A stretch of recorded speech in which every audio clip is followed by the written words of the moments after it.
Olá, gente! Bem-vindos a mais um dia aqui de IndigoCon. Estamos aqui com o Henry Thurlow, que trabalha nas animações do anime de Pokémon lá no Japão. Henry, say hi to our fans. Hi, everyone. I'm Henry Thurlow. Glad to be here. I'm American from New York. I studied animation in New York, and I worked there for a few years in my early 20s, but Japanese anime is the type of animation I always loved. So in my mid-20s, I moved to Japan, and I've been out here ever since. So it's been like over 12 years now of being in Japan. When I came out here, it took a couple of years to crack into the Japanese anime industry. It was a very hard industry to crack into, but I did. And then, so I slowly just kind of worked my way up in the industry, in between animation, secondary key animation. Recently, a couple years back, started a studio with background art director Arthel Isom de Art Stagio. So at that studio, I even direct some stuff. Well, that is I think pretty major, right? For anyone who is an animation geek, I think that's got to be something really amazing to work, especially with your career. You've worked for pretty big animations, right? Yeah. Once you get into the industry, it's kind of the same anywhere. Like once you're in, then things become a lot easier for you to jump around and work on lots of big projects. When I first got in, it was at the bottom, and I was doing in between animation at a studio called Nakamura Pro. Really kind of rough, low pay kind of, in between animator job. But I was super thankful for it. It got me into the industry. And at that studio, what you were going to work on every day was kind of unknown. That studio helped in between pretty much everything that they make out here in Japan. So one day I would be handed work for Gundam series, and then the next day I would get handed work for the Naruto series or just something entirely different. And I did in between actually a bunch of Pokemon projects at that studio. The very first anime I was even credited in Japan once I got into the industry was the Pokemon The Origin TV special. That's what it's called in Japanese, like Z Origin. It was like the retelling of the very original game. I worked on just in between animation, so it was just kind of tracing over key animators' work and then doing in betweens. I mean, it was still important work, but very beginner stuff. But yeah, no, I got handed scenes of like Charizard fighting Giovanni, and I was like, oh my god, this is the dream, right? This is why I moved out to Japan. So yeah, right. Your inner child must have been like, Charizard. Super excited. Yeah. You said now that you work as a background director. Is that it? Arthel Isom, the CEO of the company that I'm working at now, is an art director. I am. What am I? I'm generally speaking, I'm a key animator. I participate in most Japanese anime productions that I work on as key animator. So I could go through the list like JoJo's Bizarre Adventure, Attack on Titan. Recently, the Pokemon Journey series I did an episode of. One Piece a whole bunch of times. The Overlord anime series. The list is like crazy long. I don't want to just list it because like I'm like bragging. Once you're in the anime industry, just like all the stuff that's being produced, you hear about. And so if you have time in your schedule and want to participate, to be honest, once you get in, it's fairly easy to get involved in lots of different productions. So I have been for like 10 years now. So all right, that's very interesting. I had no idea that, I think in most people's head, the idea of working as an animator is that you actually work like in one anime, like in one project forever. And the idea, especially because you have like very different animation styles and drawing styles. I mean, I can't imagine you having your hand at One Piece and then having your hand at Attack on Titan, and then going for Pokemon, like, which are three very different. And that literally happens. Like you probably just did describe the last like 6 months of my life. It depends on what your role is. So in between animators can work on completely radically different things every day. Same thing with secondary key animators. Key animators themselves do need to be able to alternate their art style. So yes, I do need to look at the character designs and then totally adjust what I'm doing.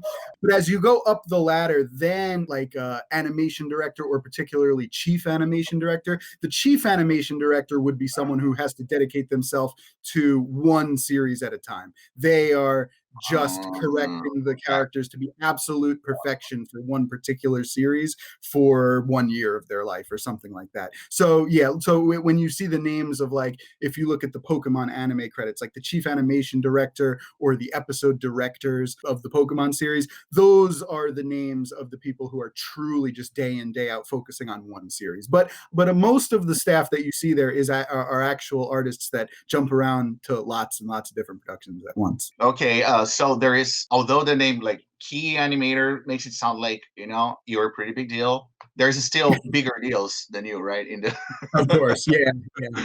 very There's good. always big, except when you get to episode director and the director, and then producers, that's pretty much the max. But yeah, no, but there's a bunch in between, animator and director. You said you started in Japan like 12 years ago, I and moved to Japan. Yeah. you moved to Japan, right? 12 years ago. Yeah, you started pretty well before that, right? When you started the Pokemon series, yeah, you said you worked in a bunch of different, you worked in Origins, you work in Journeys, yeah?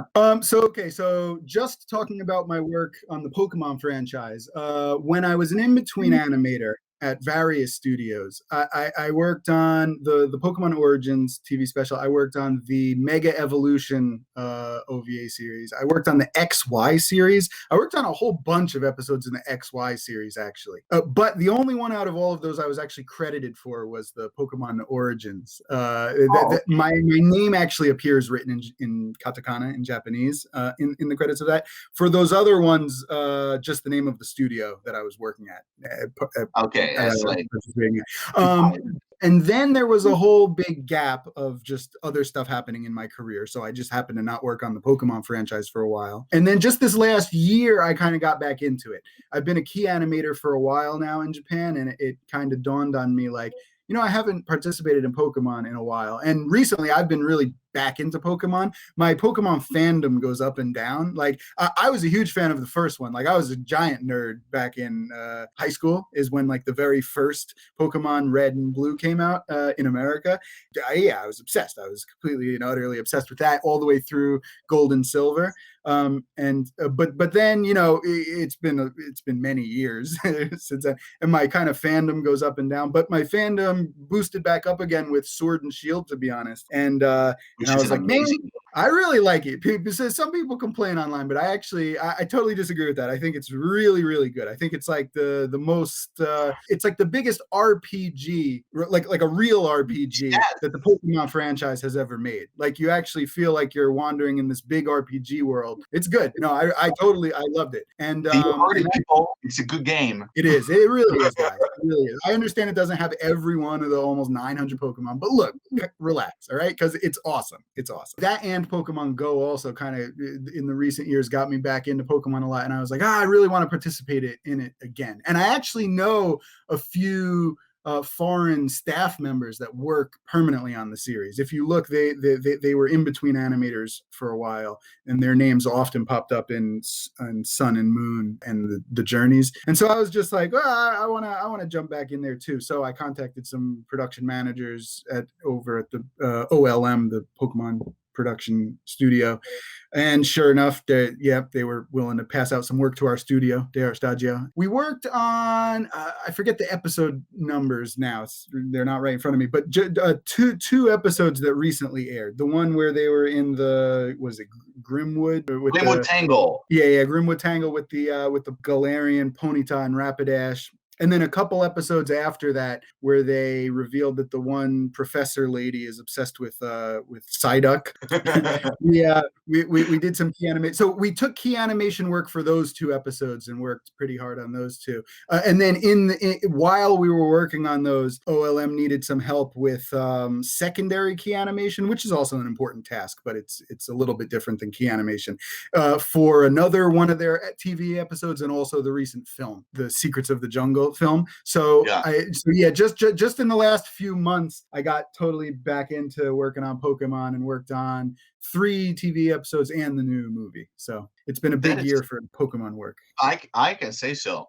Now I gotta ask, since you brought Glimwood Tangle up, in the game, Glimwood Tangle is one of the most immersive areas of the game, because it actually feels very real in the game. The way Pokemon are just lurking in the areas, the way the mushrooms just give it an eerie, like iridescent, fairy-like vibe. I have to say, it's one of my favorite forests in all the series. Did you guys actually have any specific direction for animating Glimwood Tangle? Was how to create the atmosphere? Did you have any bizarre reference? Did you inspired by real life forests or whatever? I enjoyed that part of the game too. The art direction is really, really pretty. I think I don't know all the thoughts behind how they created it for the game, but for the anime, we just, I guess, based it on the game. So the game was already existing. So like all of the production material was certainly based on the games. Although even that is, I shouldn't speak too much to that, because that stuff was all prepared before my part. The episode director and the director themselves and the character designers and the world designers had all of the production material prepared by the time that, key animators get past the work. And so all of the thought process behind, how much were they going to match the game? How were they going to get like all of the mushrooms to glow, and when were they going to glow? Like all of that kind of stuff was all decided pre being passed out to the animators. So those are the kind of questions that even I asked when I took the work. Okay. Whenever we take work in Japan, there's a production meeting called an uchiawase. And so at the uchiawase, there's the episode director and maybe a few other higher ups of the production speaking one-on-one with the handful of animators that they're passing the work out to. So during that uchiawase meeting, those are the kind of questions that came up. Like, so when exactly do the mushrooms light up? Is it as dark as it is in the game, or is it actual daytime? What time of the day is it? What does it look like? Where's the shadow coming from? Those kind of things. So yeah, just all respect to OLM for adapting that part of the game into anime really well, I think. Very good. And you also mentioned you were involved during the episode with Psyduck. Yeah, and that one was just a little bit though. Okay. The episode with the Ponyta and Rapidash, I wondered if we should take it or not because it was such a challenge, but it was like the whole climax of the episode, like right when for anyone who's seen the episode, right when the Rapidash gets healed, Koharu's the Japanese name. What's the Chloe? Chloe is the not Japanese name. Yeah, we just call her Koharu too, Koharu, yeah. I mean, I'm in Japan, so it's just Koharu. But so when she and Eevee hop on the Ponyta and Rapidash and then totally run out of the forest, and as they're running out, they're hopping on the mushrooms, all the mushrooms are glowing, and then they meet up with everyone again, and there's like 10 people on the screen at the same time, all talking, and then the Rapidash and Ponyta run away. It was super challenging. There's so many characters all at the same time on the screen, moving independently of each other. And also, for me, I hadn't really had this much experience doing like four-legged creatures. So like getting like run cycles of horses and stuff down. And then even on top of that, it wasn't even just them, like characters were riding on them too. So even if I got the four-legged thing down right, then I'm like, there's this whole other element of someone or some other creature on top of them even. So that was a big challenge, and that took us a while. For the Psyduck episode, we took a handful of sequences at the beginning when Koharu just walks up to the lab and then meets everyone for the first time. So much less participation in that episode, but it was still fun to work on that episode a little bit. I was actually going to ask that to see, like, because you basically worked on an episode with a Kanto Pokemon, then you worked on another episode with a Galarian form of a Kanto Pokemon, and the regional forms are something that the fans like, but the fans also don't like, because it's very difficult to please all the fans of Pokemon. Right. I would like to ask, what's your take on regional forms? Love them, hate them, like them? Original as in new, like what do I feel when there's new forms of old stuff? I don't know. I guess it depends on the design. Like I understand why they do it, right? I understand the fans' feelings to a certain extent. Like, how come I'm just getting a slight variant of something that exists as opposed to a new Pokemon? I wanted a new Pokemon. But at the same time, if you just kept adding new Pokemon, like, we'd be in the thousands by now. Like, it is a very creative kind of way to add new Pokemon to the game, but not make the overall Pokedex too outrageous, right? Where it's like, we'll add, still 70 new Pokemon to the game, which is a lot. That's a big number. But then on top of that, there'll be a combined 10 or 15 or 20 new forms or of old stuff. And that exists in real animals, right? I like Pokemon because they're based on real animals. I like the Digimon series too, so not to hate on it, but at all, because I do like the series a lot, actually. I like the plot and et cetera, et cetera. This is a Pokemon event. I'm not going to go into Digimon, but the reason I mention that is because they're not based on real animals, really. I mean, a little bit, but then they're like dragons with machine gun arms and things like that, right? But one reason I really like Pokemon and I like collecting those the most is like they're real animals. They're like cool. I like cool animal designs, right? And in the real animal kingdom, there are like variants of the same type of bird or the same type of fish, right? It's like, this is the same type of fish, but this is the one that's found in this area versus this area. And sometimes they look really different or have totally different color stripes or like size of teeth and things like that. So, if we're up to almost 1,000 Pokemon and we're introducing tons of different areas of the world, I think it totally makes sense that we add that, that element of the animal kingdom in there too. So, I can go design by design, whether I love it or not, but the overall concept, I'm kind of down with it. Yeah, I would say basically the same, especially with the introduction, in the series, Alola and the islands, right? It just makes sense. One thing that people keep asking us, I actually talked to a bunch of friends yesterday who are also animators or also artists, to ask something, like our Pokemon fans. One thing that came up a lot was, which is your favorite Pokemon? And which is your favorite Pokemon to animate? My favorite Pokemon in general. I mean, I guess I have to go nostalgic on this one and pick one or two from like the original series. My go-to answer is Arcanine or Scyther, because back in the day when I was playing the original game, those were my two favorite. So and gun to my head, Arcanine. I'll pick Arcanine. I like the mix of the character design between like a tiger and a lion. Like it's really like kind of right in the middle there. It's like a tiger, but with like a mane kind of thing, and then a dog face, but like, it's a mix of some cool things. I like the creative idea. Scyther is like, it seemed like super ultra violent, like it's got these big blade arms, like. And then through the years, I really like, I'm going to blank on the name now. What does Noibat evolve into? I know when it's little, it's Noibat, right? Like the little purple. Noivern. But then Noivern. Like, so, character design wise, I think that's super cool. So there's been a whole bunch throughout the years where I'm like, oh man, I absolutely love this character design. But the nostalgia is always going to get me to answer that question. Is probably Arcanine, I guess. I have a Nidorina right here, so I totally get you. As far as animate goes, maybe I don't have as much experience just animating Pokemon to that extent. Like I mean, how many Pokemon have I realistically animated? It's not like I've animated 100 of them and can really, juggle. I guess on a business level, almost, I guess I kind of almost want to just answer Pikachu though, just because to animate Pikachu is something you can just tell anyone in the world and they'll know. Like Pikachu is such a famous character. Like Pikachu is famous to the level of like Mickey Mouse. Like no one in the world, not even like people's grandparents, are not going to know what Pikachu is at this point. Everyone in the world knows his character. So like if anyone anywhere asks me, even if they're not a Pokemon fan, like, oh, you worked on Pokemon? Like, what did you do? I could just be like, I drew Pikachu. Boom, done.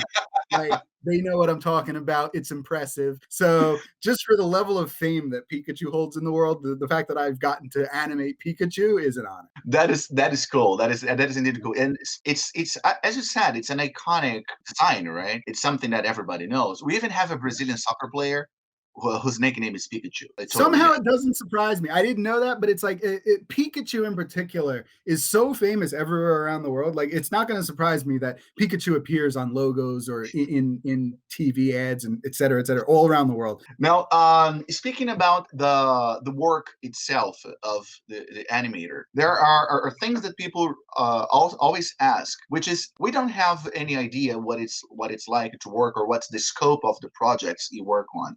Especially when you work, the first I'm hearing, I didn't know that, as I told you, you work in so many projects at the same time, basically, little bits in there. But in general, how many people are involved in the production of the episode, like the animation, or work with you, in your area? It's a lot. It's a lot of people.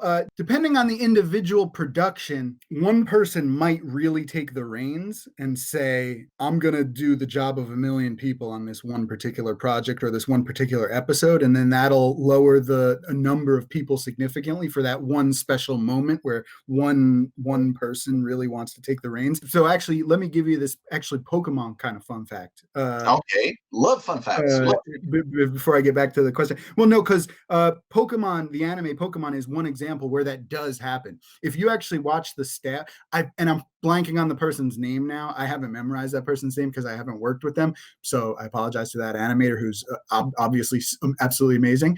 But if you look at the credits of Pokemon and some other anime too, when it goes to the keyframe animation section, once every like 10 episodes or so, maybe even more often, maybe once every even like 8 episodes, there'll just be one name there. There won't be a list. Like on every other episode, there's a list of 15 key animators, 10 key animators, 20 key animators. It varies depending on how many sequences people take.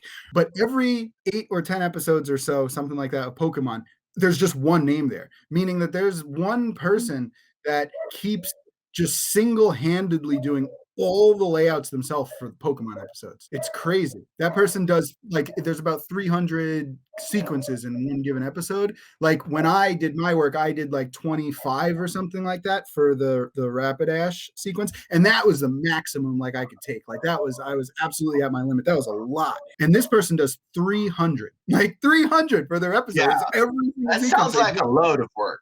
It is unfathomable. I don't even know how someone does that, but this person's obviously such a pro and such a veteran that they can just bust out sequence after sequence, hour after hour. It's crazy. But so obviously the amount of people working on that episode drops significantly because this one person decides, just give me all the work and I'll do it. Generally speaking, though, even this list will go long. You got your director, you got your episode director, you got your production managers. That's multiple probably. You've got your character designer, art designer, you got every one of your background artists, you got your layout artists, you got your secondary key animators, you got your in-between animators, you got your shiage people. In Japanese, it's shiage. I guess it'd be like colorists, scan and color people. Then you've got your compositors. There needs to be at least 5, 6, 7, 8, 9, 10 colorists and compositors per every episode. Probably more than one editor for an episode that's like 20 minutes long. And that's not even considering like voice actors and promotion people and all of that stuff. Those were positions I was mentioning, not even individual people. So yeah, under most of those positions, there's 2, 3, 4, if not 10 to 20 people. So animation is a massive undertaking. I love it as an art form. Obviously, I dedicate my life to it.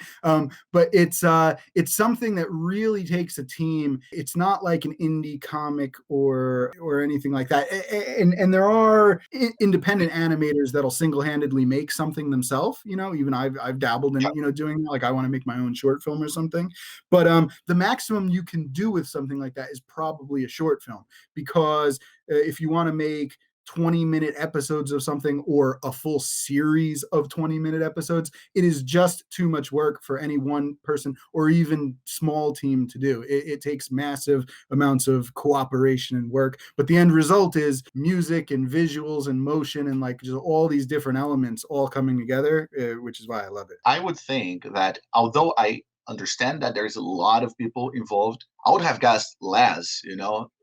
There's many more than I expected. One thing that always looms behind any artist, I would say, is the deal with deadlines. And especially in the industry where we know, for example, in gaming industry, people are always talking about crunching and how you have to rush to finish in a deadline and everything. How is the deadline thing in animation? Is that a big thing for the Pokemon specifically? It's funny generally, and this one I don't want to go too much into just because I've actually almost like said my piece about this. If you actually Google my name, like a whole bunch of years back, I did an interview for BuzzFeed and I railed against like just absolutely ridiculous deadlines and budgets and things like that. And so, I kind of said my piece. You can go and read it, but funny enough, though, the Pokemon production is actually, from my experience, its production is happening with a way better schedule than a lot of other anime productions. Like I worked on the key animation of the episodes I'm talking about months before it actually aired. Like I was even finished with them months before it actually aired.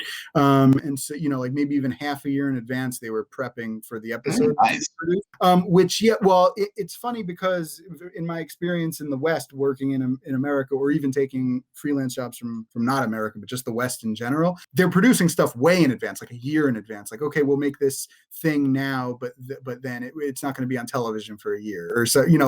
Like they're really in advance, and they won't even start advertising of it until like everything's done, and then they can edit together commercials from the finished footage and things like that, right? But in Japan, usually the way it goes is like they are making stuff all the way up until right when it airs on TV, like literally 48 hours before. They'll be like, let's redo 3 sequences and then rush a new edit, right? And then we'll run that over to the TV station. So it's always crazy frantic, absolutely psychotic. But Pokemon, so producing something 6 months in advance to 4 months in advance, like in that window, and then waiting multiple months before it airs, that's actually, for the anime industry, really kind of unique. I guess that Pokemon, I don't know. So this is just assumption. This isn't me having inside info.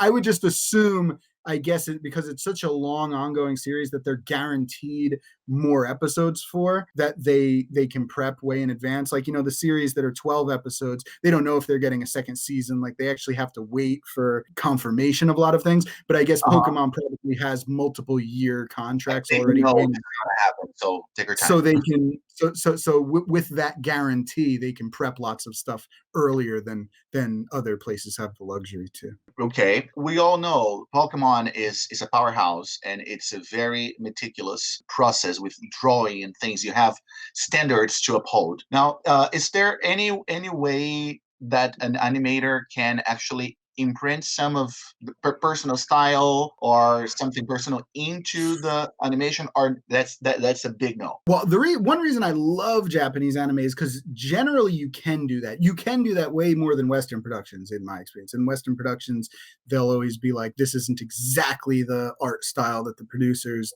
decided upon.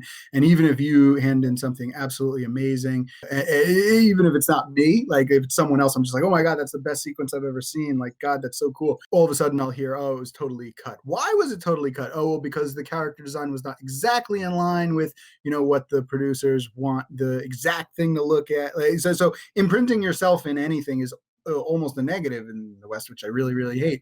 But in Japan, you'll see a lot, the reason Sakuga, is so popular is because people are starting to pick up on, oh, wow, I can notice differences in art styles and sequences.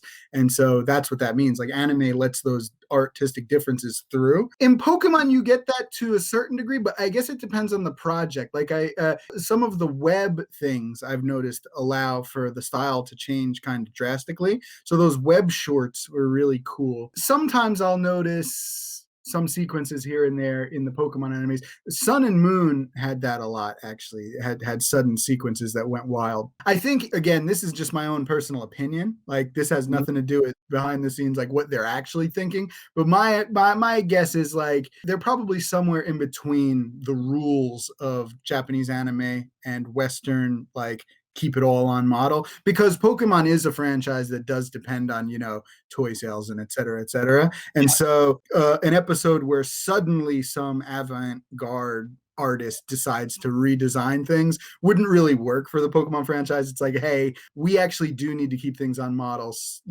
so that it is constantly that character. That's really important. Yeah.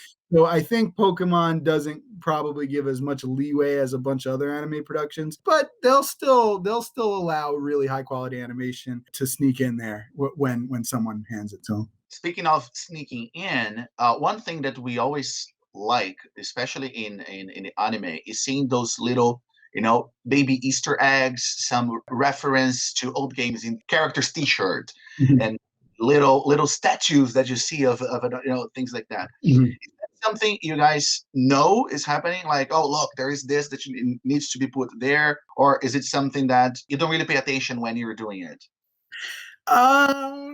For my part, the most I've ever snuck in or been able to as a key animator is like if there's background characters For One Piece, for example, I had to draw like tons of background characters.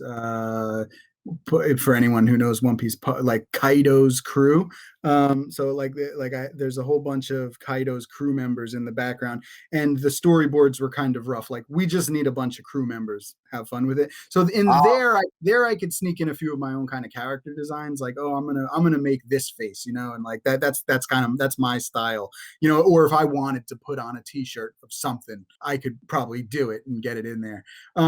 But for big things like references to other franchises, because then it gets into like copyright things. So the only person that probably could decide that would be like the director or episode director. So if it's something big and obvious, like, oh, they made a Fist of the North Star reference in that episode, or in Pokemon Sun Moon, I know the voice actress for Jessie is like a super famous voice actress in Japan and has done like tons of parts. So there's the one episode where she's like on stage, and then like it pans by with like versions of Jessie dressed or cosplaying as like all of that voice actress's characters, like Lena from Slayers and then a whole bunch of others. I am positive that is something that like the director and or episode director discussed and confirmed that they had rights to behind the scenes. And then they either specifically told the key animator to do that, or the key animator handed in something else, but then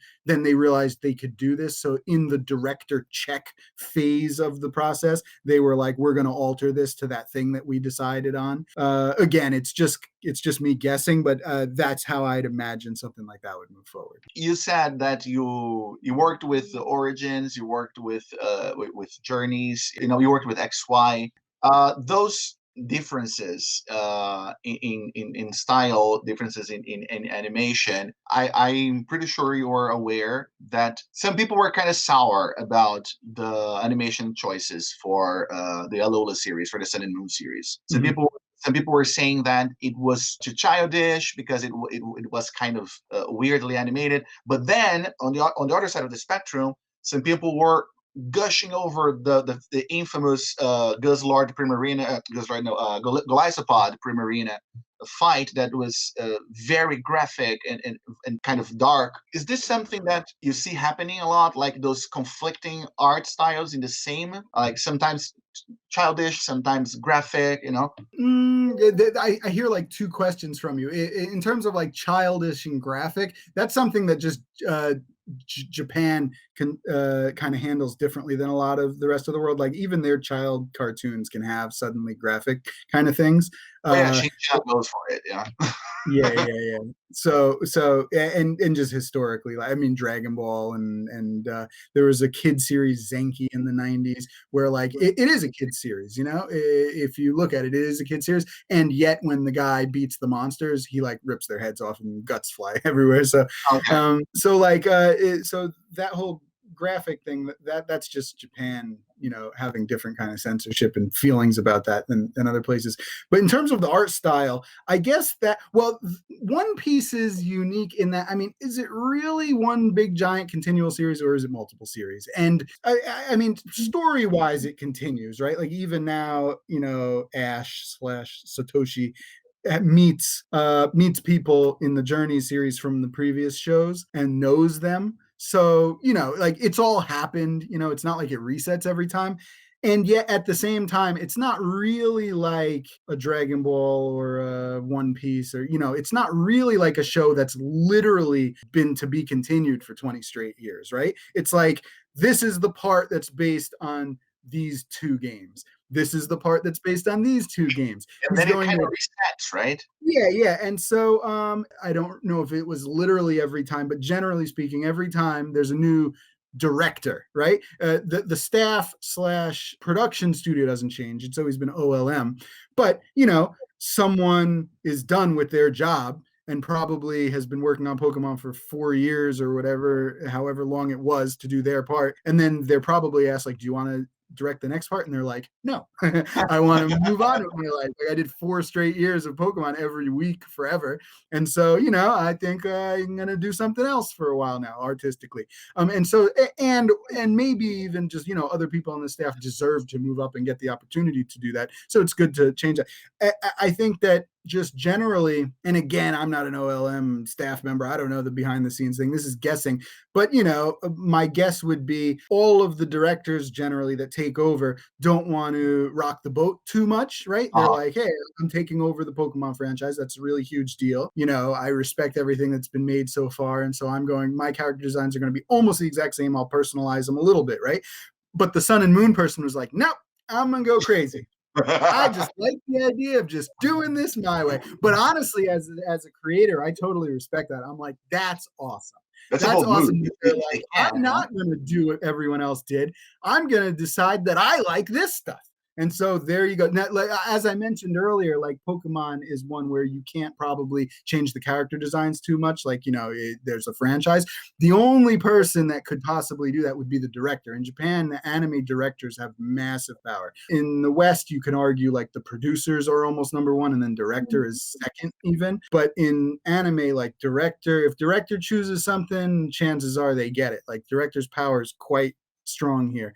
And so the reason Sun Moon changed, I can almost guarantee, was that director was like, I've made a choice and I want to go through with this. And as an artist, I love it. As an artist, I love that he had the guts to go in and do that. And my 2 cents also is I love Sun and Moon. I agree, like the character designs suddenly all changing is a little weird. I was like, oh no, what's happened to Ash, right? But when you just watch it, like the motion is so smooth and it just worked for that show. Like it just all worked together. Like I think the director did a great job of just making a great series. So I don't think the same thing just needs to be remade indefinitely. Nostalgic fans always want stuff to just look the exact same as they remember it, but it doesn't need to be like that. If it's remade or reworked in a negative way, then I get the complaints. But fans should leave open the possibility that it could be reworked, but in a good way. And and like it's something new, but isn't this also really high quality and a lot of fun? And that goes for any and all franchises. But in regards to Pokemon, I personally think the sacrifice of some character design alterations was made up for in spades by the fact that stuff moved so smoothly and the overall just Lola kind of feel kind of shone through in that series. Yeah, that's you were mentioning how smooth the animation is. I would say that tell our audience here, there is an issue with in between animations that people were like, oh, that frame looks weird, of characters with like crossed eyes or eyes that are not centered around the face and whatnot. Can you explain them why this happened? Honestly, I would have to look at the individual sequence, and I wish all the fans would feel the same way. Like look at the sequence that you're critiquing. Sometimes in between animation is done poorly and it ruins a sequence, right? As a person who's directed stuff in the last few years, I know the feeling of that. Like it's been prepped perfectly all the way up until the end now, and then all of a sudden we got really bad in betweens back, right? And so someone was supposed to turn their head nice and smoothly, but then the in between goes and it all jitters as it turns. That's no good. Those are bad in betweens. And if you look at the individual drawings, maybe even the individual drawings are bad. Maybe the individual drawings are great, but they're just in the wrong spot, kind of. There's a lot of reasons why in betweens could be bad and mess up a sequence. But most of the time, when I see people online complaining about bad in betweens, it's not because it made something jitter. It's because they paused it in the midst of a fast motion, and in the midst of fast motions, you don't need good in-betweens. Not to get too technical, but I will for a brief second. In animation, you generally hold frames on 1s, 2s, or 3s, right? And in Japanese anime, it's 3s often, like old Disney movies where it moved perfectly smooth. The whole movie was on 1s.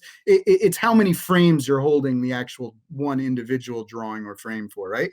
If something is on 1s, and usually fast motions are, it almost doesn't even matter what it looks like because you're not stopping or having any time to register with your eyes what one frame looks like. What the drawings are supposed to do is just give you flow of motion to follow, and then you enjoy the motion that's happening on the screen, right?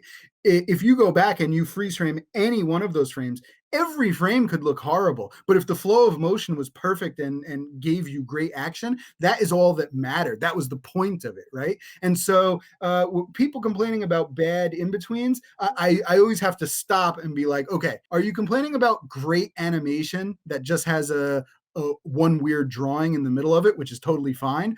Or are you actually complaining about bad in-betweens? Because those do also exist. So Henry, should we expect to see you in the future working with Pokemon? Can you tell us a little bit about that before I go? right now, all the Pokemon work I've done has aired, and I took a whole lot this last half year. So I think I'm probably not going to take more Pokemon work in the near future, but in the long term, I mean, I work on tons of series out here. Who knows what the future holds? It would not surprise me at all if at some point I get contacted by a production manager or I contact a production manager from OLM, and then all of a sudden I'm working on a new episode or a new movie a couple years in the future, something like that. So I am sure all of my Pokemon work in life is not done. I'm sure at some point I will go back to the franchise for something or other. All right. We sure hope to hear your name more often, to see you working there. It's been a pleasure talking to you. Thank you so much for making yourself available for us once again. Is there anything you would like to tell our followers? Follow me on all the social medias, Henry Thurlow, Twitter, Instagram, Facebook, and our studio De Art Stadio also. Check that out if you're not familiar with it, and give that a follow on social media too. All right.